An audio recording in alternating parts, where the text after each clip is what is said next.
Hello guys, welcome back to my channel, and this is your farm boy Jeopardy. Today I'm going to share to you my pig farming experience a few years ago.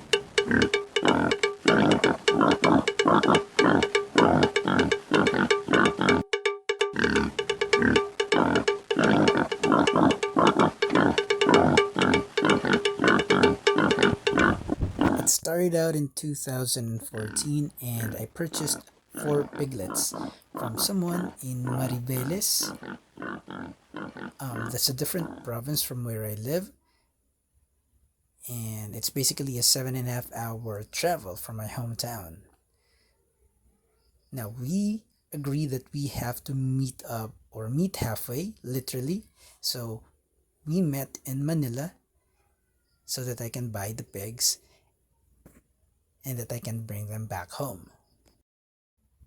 For my farming startup, I decided to buy 6 piglets of Philippine native pigs, 4 females and 2 males. I know it's rather an odd idea to get 2 males, but I was thinking I wasn't able to actually see the piglets themselves before buying, so I thought I could choose one of them to breed my own native pigs.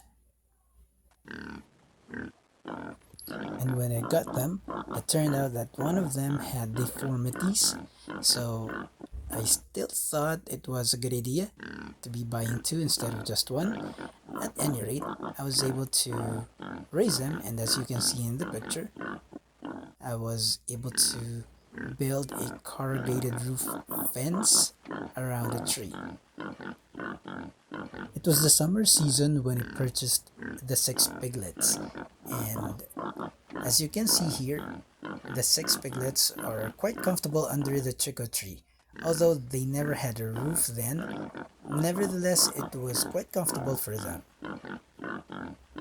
On another note, I decided that it would be much better if they would be housed in a pen where they could be kept safely. I mean safe from acts of nature like typhoon and rain and all. So I started planning out for a house. And here it is. Let's begin with the basic floor plan. I thought that it would be cool if I would add a pond or like a swimming pool for the pigs so that they would be comfortable inside the pen. And so I measured the pond with 1 by 4 meters, and the rest would be cement floor, and the bigger area would be for a rice hull flooring. This is what they call deep litter or deep litter system. It's good for bedding and it's even environment friendly. So I thought it's a sustainable way of starting up my pig farming experience. Now this is how it looks like at the front. It's actually facing the back of my house, literally within the backyard. And this is the right side elevation. As the pig pen is basically made up of cement and hollow blocks with bamboo walls and poles and nipa hut. Nipa hut or nipa roofing is made from coconut leaves. In here, I asked 2 of my cousins to help me build a house, and so we came up with this, and within a week or so, we're able to finish everything. And soon enough, the piglets grew up and they gave birth to several piglets. Normally they would have a litter of 6 to 7 piglets. And imagine all 4 piglets grew up and gave birth multiple times. Here's another mommy pig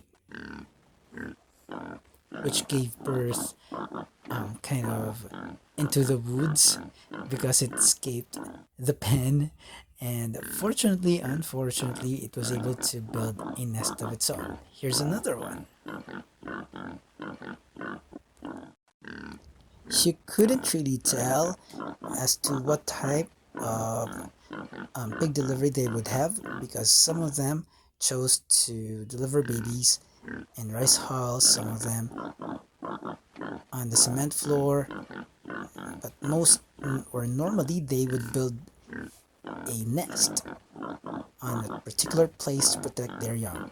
Now, when the piglets grew up a little bit, I decided to separate them from their moms and let them roam around on a free range with fencing, bigger fencing, of course, or a wider area, so that they can enjoy the outdoors more and fend up for themselves. In the end, I was the one who enjoyed it more because I was able to roast pigs in my backyard from my own pig pen, and I'm pretty proud of myself because I raised them in my own way. Thank you for watching.